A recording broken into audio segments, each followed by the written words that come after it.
안녕하십니까, 박훈탁TV입니다. 민주당이 조만간 세상에서 가장 위험한 롤러코스터에 올라타게 될 것 같습니다. 미국 공화당의 하원 의장 케빈 메카시가 조만간 1월 6일 동영상을 트위터처럼 공개하겠다고 말했습니다. 러시아의 푸틴이 우크라이나에서 러시아군의 모멘텀이 매우 긍정적이라고 말했고, 러시아 경제가 우리의 적뿐만이 아니라 우리의 예측보다 훨씬 더 좋다고 말했습니다. 방송 전에 한 말씀 드리겠습니다. 여러분들 잘 아시다시피 제가 해임 취소 행정소송 진행하고 있고, 광주가 제기한 손해배상 청구 소송도 준비하고 있습니다. 제가 많이 힘들고 어렵습니다. 제 방송은 아시다시피 광고도 잘 붙지 않고 붙어도 하루나 이틀 뒤에 붙습니다. 여기 후원 계좌 있습니다. 자율 구독료 내는 셈 치고 좀 도와주시기를 간곡하게 부탁드리겠습니다.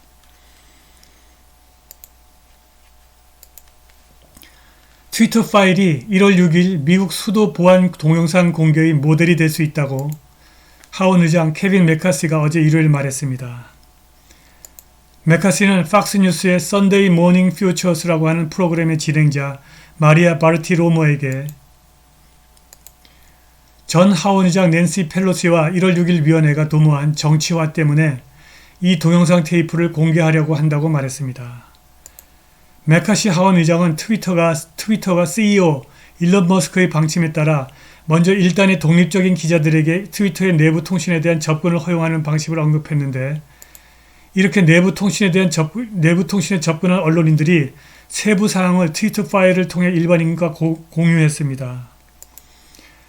이것을 다루는 최선의 방법은 정확하게 일론 머스크가 사용한 방법이다. 그냥 거기 있는 모든 정보를 내놓고 사람들이 진실과 진실 아닌 것을 보게 하는 것이다 라고 메카시가 말했습니다. 그래서 그것을 하는 최선의 방법은 테이프를 공개하는 것이다. 사람들에게 보여주고 싶은 것을 선택하는 것이 아니라 그들이 직접 보게 하는 것이다.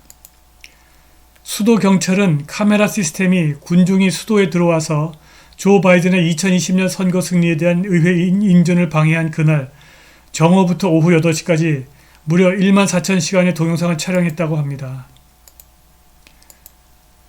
공화당의 플로리다 하원 의원 맷 게츠는 이 동영상이 우리나라에 불을 지르고 분열을 조정하려고 선별한 순간이 아니라 그날의 전체적 맥락을 제공할 것이라고 말했습니다. CNN과 인터뷰에서 게츠 의원은 전체 동영상이 1월 6일 피고들의 무죄를 입증하는 증거가 될 수 있다고 말했습니다. 그는 또한 이 동영상 공개가 안보를 위험에 빠뜨릴 수 있다는 염려를 일축했습니다. 나는 그것이 법무성의 주장이라고 생각하는데 그들은 연방 자산과 연방 요원들의 범죄 행위가 드러나는 것을 원치 않는다고 생각합니다. 1월 6일 동영상 전체가 공개되면 그날 의사당 난동을 초래한 낸시 펠로시의 범죄 행위 또는 최소한 직무유기의 증거가 명백하게 드러날 것입니다. 그날 그녀는 주 방위군을 호출하는 하원 의장의 권한을 사용하지 않았고 의사당 난입을 허용했습니다. 그래서 상원은 작년 12월 12일 주 방위군을 호출하는 권한을 펠로시와 같은 정치인이 아니라 수도 경찰에게 위임하는 법안을 만장일치로 통과시켰습니다. 펠로시는 1월 6일 연방 당국의 고조된 위험에 대한 경고에도 불구하고 주 방위군을 제공하겠다는 트럼프 행정부의 제안을 거절했고, 주 방위군을 호출해달라는 수도경찰청장 스티븐 순드의 요청은 상황이 종료된 이후에 받아들여졌습니다. 켄터키주 민주당 주지사 후보 조프리 영은 조 바이든이 우크라이나와 다른 나라에서 전쟁 범죄를 저질렀다면서 전 소비에트 공화국에서 러시아를 상대로 대리전을 치르는 바이든을 탄핵해야 한다고 주장했습니다. 만일 우크라이나가 미국과 나토의 천문학적인 규모의 지원에도 불구하고 패한다면 바이든 탄핵의 가능성을 배제할 수 없는데 전황이 우크라이나에 굉장히 불리한 것 같습니다.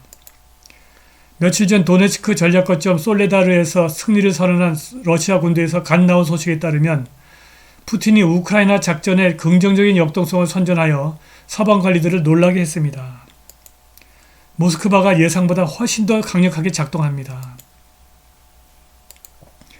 푸틴은 러시아 원 국영 TV와의 새로운 주말 논평에서 성공적인 솔레다르 작전에 대한 질문에 대해서 역학은 긍정적이라고 말했습니다. 그는 또 국방부와 참모부의 계획틀 안에서 모든 것이 진행되고 있다고 설명했습니다. 푸틴은 이어 나는 우리 전사들이 그들의 전투 결과로 우리를 더욱 기쁘게 해주길 바란다고 말했습니다. 그는 또 러시아가 아시아 강국, 특히 중국, 인도와의 무역을 위해서 눈을 돌릴 것이라고 확인하면서 긍정적 경제 상황에 대해 논평했습니다. 경제가 안정적이다. 상대가 예측한 것뿐만이 아니라 우리가 예측한 것보다 훨씬 좋다면서 실업률이 사상 최저 수준이다. 인플레이션은 예상보다 낮고 중요한 것은 하향 추세를 보이고 있다는 점이다 라고 말했습니다.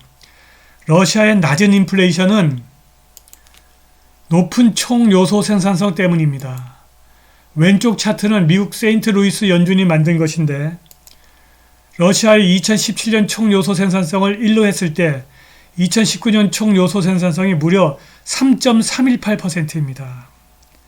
반면에 서유럽의 높은 인플레이션은 낮은 총요소 생산성 때문입니다. 2019년 프랑스 총요소 생산성은 마이너스 0.287%이고 2019년 영국의 총요소 생산성은 마이너스 0.476%입니다. 2019년 이탈리아의 총요소 생산성은 마이너스 0.741%이고 2019년 독일의 총요소 생산성은 마이너스 0.933%입니다.